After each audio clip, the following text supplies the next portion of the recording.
Hi folks, I'm here to show you a little fast and show you why, most of these places that you send cards in to get graded, why they're not backlogged like they say they are. I mean, to really, get a specific grade on the card. See, I pre-grade most of my stuff. I didn't pre-grade my last order, but from now on I will. And I can already tell you, if I sent this card to BGS, it'd get a 9.5. I know that for a matter of fact. You don't believe me? I could prove it. I mean, this card right here will get a 9.5. I don't touch none of my cards with with my fingers. I always keep them in sleeves. Now, when they come out of them sleeves, I'll have gloves on.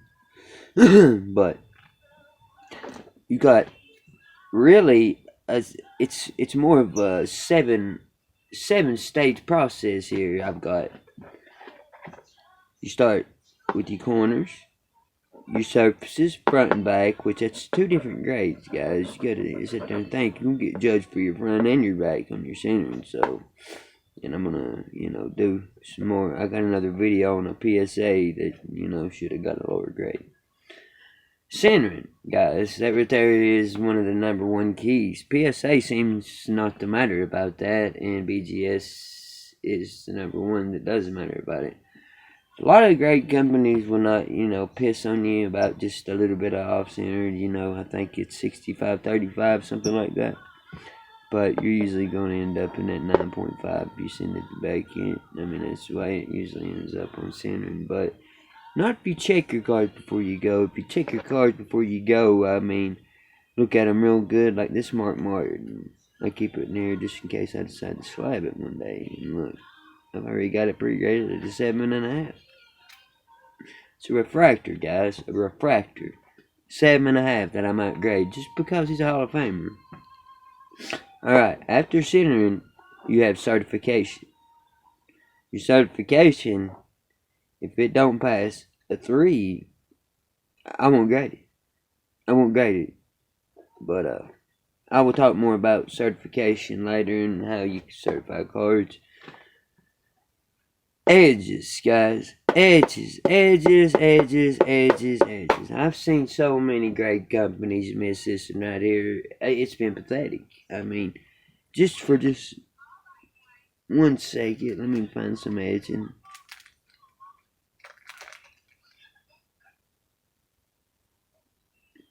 Right there, guys. You see that edging?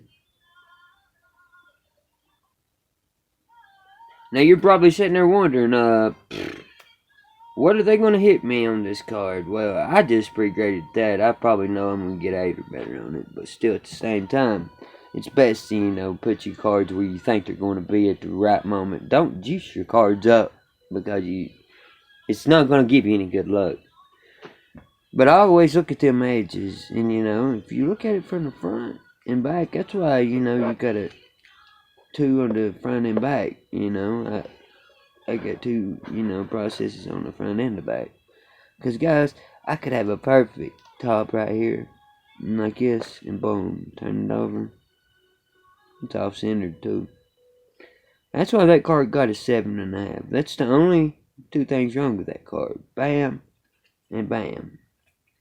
But that's why I give it a 7.5, but most card companies give it 8, 8.5 to a 9. I mean, some places might, juice it all the way up to near mint.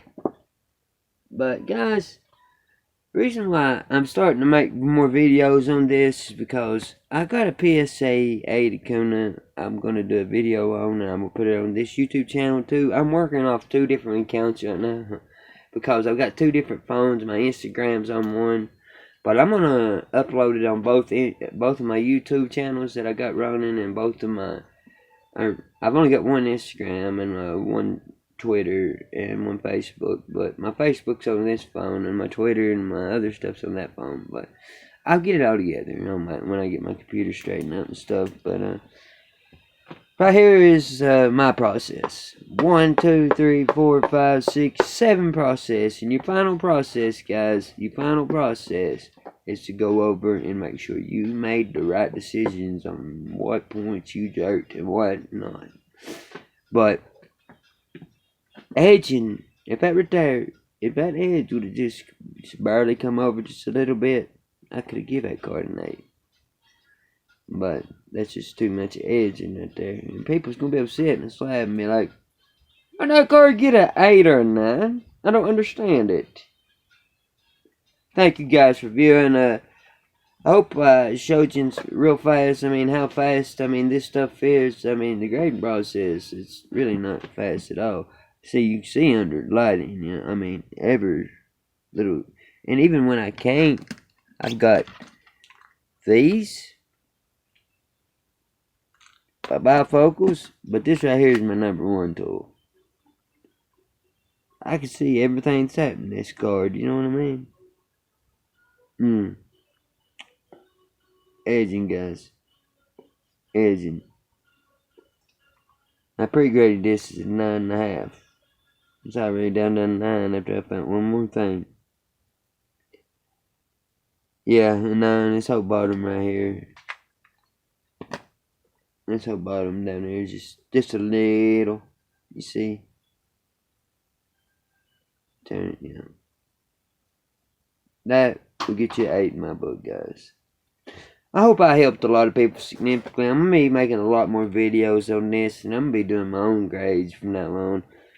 For one reason, I don't trust the grading companies that's out there.